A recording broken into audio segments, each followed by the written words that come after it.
Hello my dear students, welcome to our today's class. Today we will discuss about a very important chapter of our Buddhist religion and moral education book. Look at the pictures. Did you guess anything? Yes. Our today's lesson is Tipitaka, chapter 3, Buddhist religion and moral education. The Tipitaka is the holy religious book of the Buddhist. The main basis of the Tripitaka is the religion and philosophy of Buddha. The Tipitaka is written in Pali language. Though it is a religious book, it contains important information about the religion, philosophy, society, culture, arts and literature, politics, economics, geography, archaeology, etc. of ancient Indian subcontinent. For this reason, the Tipitaka is also called the storehouse of historical information of the Indian subcontinent. So, our today's lessons are background of Tipitaka, introduction to Tipitaka, Sutta Pitaka, Vinaya Pitaka, Abhidhamma Pitaka, and necessity of the Tipitaka. Lesson 1.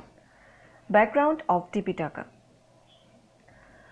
Buddha did not give any religious instruction in written form. His disciples memorized and preached the religious instructions given by him on different occasions in different places.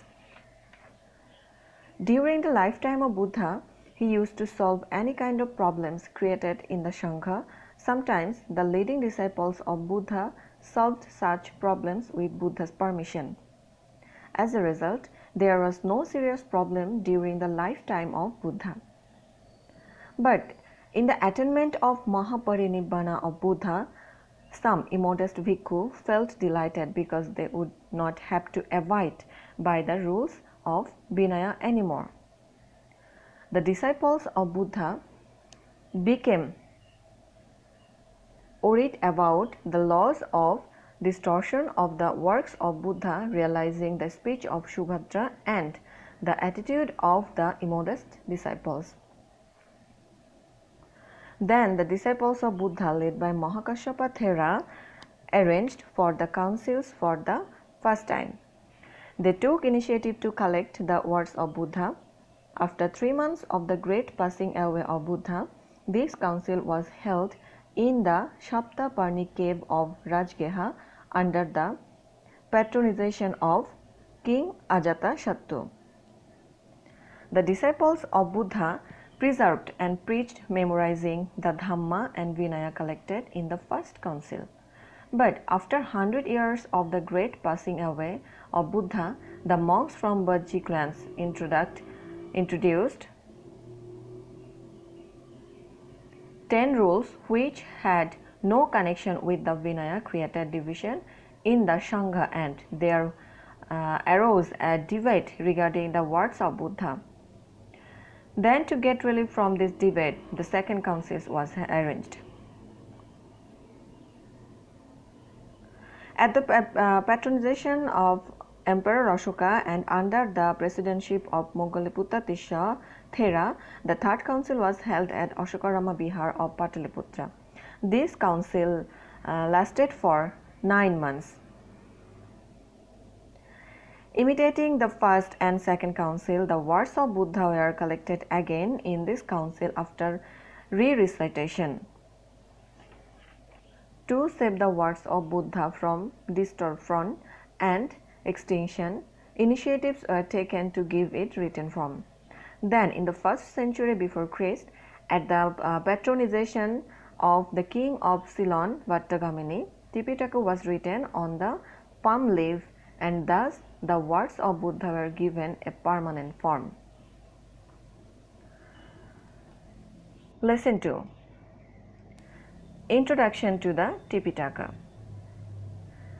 The Tipitaka is the collection of invaluable words uttered by the great Buddha. The word Tripitaka is the combination of the words T and Pitaka. T means three and Pitaka means container, pot, basket, etc. The words of Buddha are divided into three streams based on its nature and kind of preserved in three Pitaka or baskets. So it is called Tipitaka. Three Pitaks are Shutta Pitak, Binay Pitak and Abhidhamma Pitak. Lesson 3. Shutta Pitak. Shutta Pitak is divided into 5 parts such as Digha Nikaya, Majjhima Nikaya, Samyutta Nikaya, Anguttara Nikaya and Khuddaka Nikaya. Lesson 4. Vinaya Pitaka. Vinaya is called the life of Buddha Shasana because without Vinaya, the stability of Buddha Shasana is unimaginable. The stability of Buddha Shasana depends on the stability of Vinaya. It is said that if Vinaya Pitak is exercised with great cares, deep respect and pride, the Buddha's religion will never be perished ever, even if the Shutta and Abhidhamma are lost.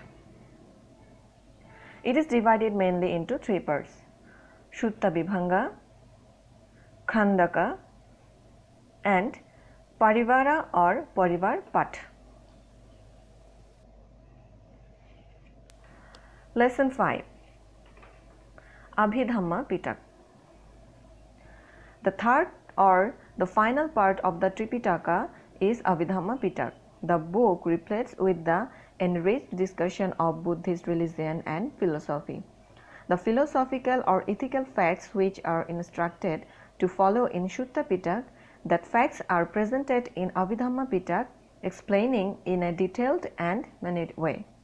The main point of discussion in the book is Buddhist philosophy and Paramartha truth. It is divided into 7 parts such as Dhamma Shangani, Vibhanga, Dhatu Katha, Puggala Payati, Kathavathu, Yamaka and Patthana.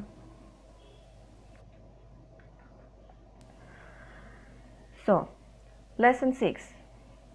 Necessity of the study of the Tipitaka. The main theme of Tipitaka is the religious philosophy of Buddha. But in the Tipitaka, relevantly discusses about the condition of society, culture, religion, philosophy, politics, geography, economics, etc. of Buddha's time. So, there is a great importance of Tipitaka to know the ancient history of India. Each of the words of the Tipitaka inspires human beings to develop the ethical and humanistic qualities. It motivates to refrain from the bad activities. It inspires to lead a life of religious, avoiding all kinds of sin. It leads human beings to the path of sorrow-free Nibbana. Following the rules and regulations as directed by Buddha, human beings become modest, observer of precepts and endowed with good character. As a result, the life of an individual, a family or a society becomes happy. So, it can be said that the necessity of the study of the Tipitaka is immense. So dear students, read full lessons attentively. You will know more about Tipitaka. Here is a question for you. In which language the Tipitaka is written? I hope you know the answer. The answer is, in Pali language the Tipitaka was written. Dear students, here is a homework for you. What does the word Tipitaka mean? How many books are there in Shutta, Vinaya and Abhidhamma Pitak, and what are they? and creative question 1 from your exercise. So dear students, that's all for today. See you again in our next class. Stay well and stay with study. Good luck.